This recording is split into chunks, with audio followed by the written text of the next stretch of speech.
Welcome to this James the Bike Guy. Today we're going for a ride in the absolute frozen north. It's just after 4 o'clock.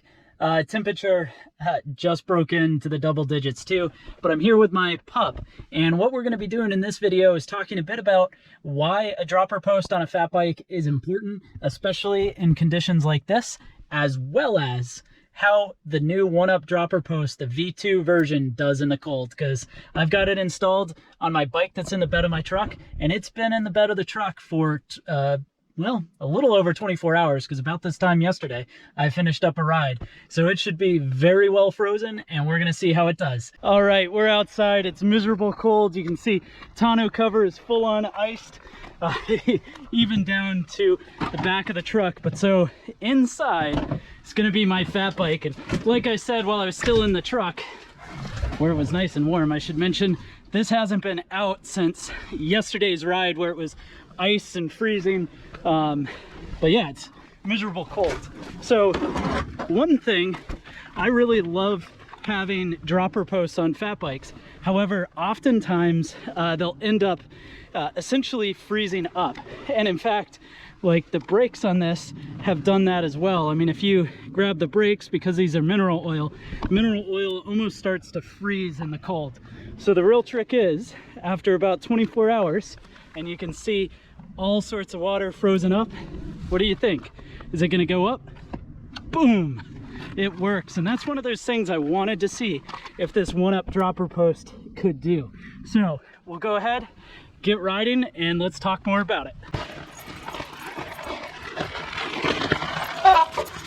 All right, so let's talk a little bit about why a dropper post is so important on a fat bike. In this particular trail, there's a nice firm center section where you can stand, but the more I walk on this, the more it squishes in. And so to get up on the saddle can be pretty tough, but it can get even worse as your feet kind of smash into the snow. So being able to come to a stop, sit down on the dropper post, and then get going really makes a world of difference. And so while I'm real lucky that places like George Washington trails here get so packed down, if you come to a stop where you didn't want to, say like right here, oh my gosh, you'll see my foot goes all the way down into the snow. There's actually about 6 inches under this ice. So by being able to press down on the saddle like that, it might be awkward, you can get back on the bike and get back onto the trail.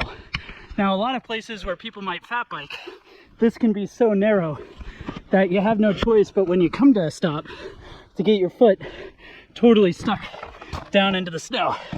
So let's see if we can get going, put the dropper post down, and boom.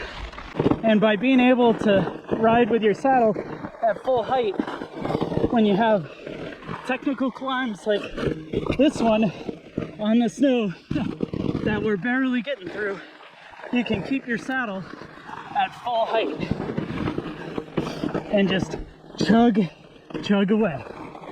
Here I am getting back in the dark, and you can see dropper post is down because I just sat on it, but check this out. Even this cold, it comes right back up just as fast as you'd expect. It's really impressive, if I do say so myself, but darn cold, time to go inside. Now, jumping into conclusions here, I know the video was pretty short and I didn't get to show you too much, but that's because GoPros act up in the cold and it really wasn't loving today. But this was my second ride with this OneUp dropper post, and I'm really impressed with how it handled the cold. I've had Trans-X dropper posts, a Reverb that just was totally useless in the cold, and the Bontrager dropper posts that run a little bit slow in the cold, but they still work. And this OneUp was definitely the most responsive I've had. And you can see just how important having a dropper post is on a fat bike, and I'm really surprised that they just don't put them stock on virtually any of the fat bikes. Well, anyways, thanks so much for watching this video. I really hope you enjoyed it. And if you did, please hit that subscribe button and browse the channel for more videos like this. And if you have any questions, put them down below. I'll do my best to respond to them.